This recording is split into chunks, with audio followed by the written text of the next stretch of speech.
My name is Michael Redenburg, and I practice criminal defense in the New York City area. One of the reasons I'm so passionate about criminal defense is because it gives me an opportunity to represent people whose backs are to the wall. When the government makes an accusation against you and charges you with a crime, your back is to the wall. It's very gratifying to represent someone who's being charged with a crime. It's a time in someone's life when many people turn against them. Having an experienced criminal defense attorney at your side significantly increases your chance of a favorable outcome. If you're contacted by a detective and they tell you that they just want to talk to you, you should immediately contact a criminal defense attorney. If detectives want to talk to you, there are one of two likely scenarios. The first scenario is they want you to come down so that they can arrest you. They have enough information to do so, what's called probable cause, to effectuate an arrest. The second and less likely scenario, although I have represented people where this is the case, is that they do not have enough information to arrest you. What they want to do is have you come down there and give them the missing pieces to their puzzle. They want you to provide them with the information they need to arrest you. The fact of the matter is, police are not giving you candid advice in your best interest.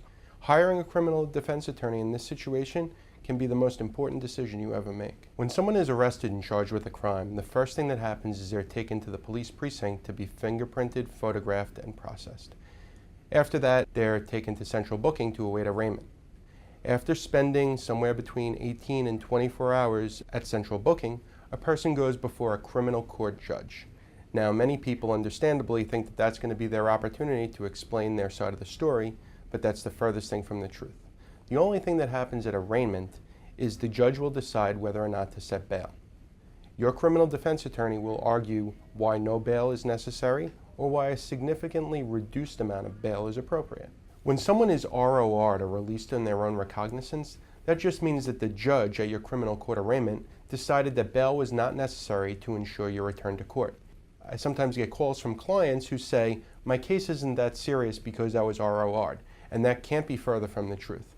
All that means is that based on your criminal record or lack of criminal record, and based on the fact that you have community ties, that you live in the neighborhood, and the judge does not think you're a flight risk, that she decided not to set bail, and you were ROR'd, released on your own recognizance. It has nothing to do with how serious the case is.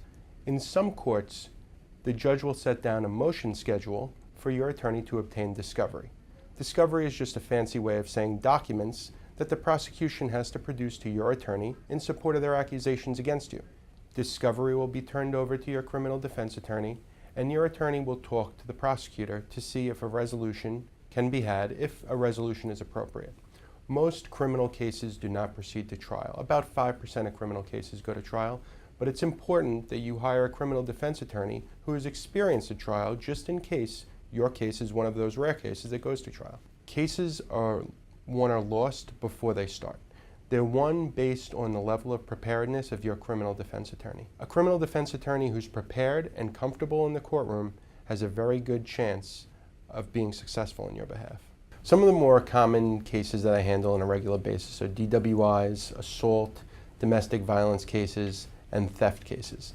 I also recently handled a case in the Bronx where my client was charged with attempted murder, and I was able to get him a non-criminal disposition whereby he did a program and his record will be sealed so that he's able to proceed normally throughout the rest of his life. Second chances, that's what it's really about in criminal defense.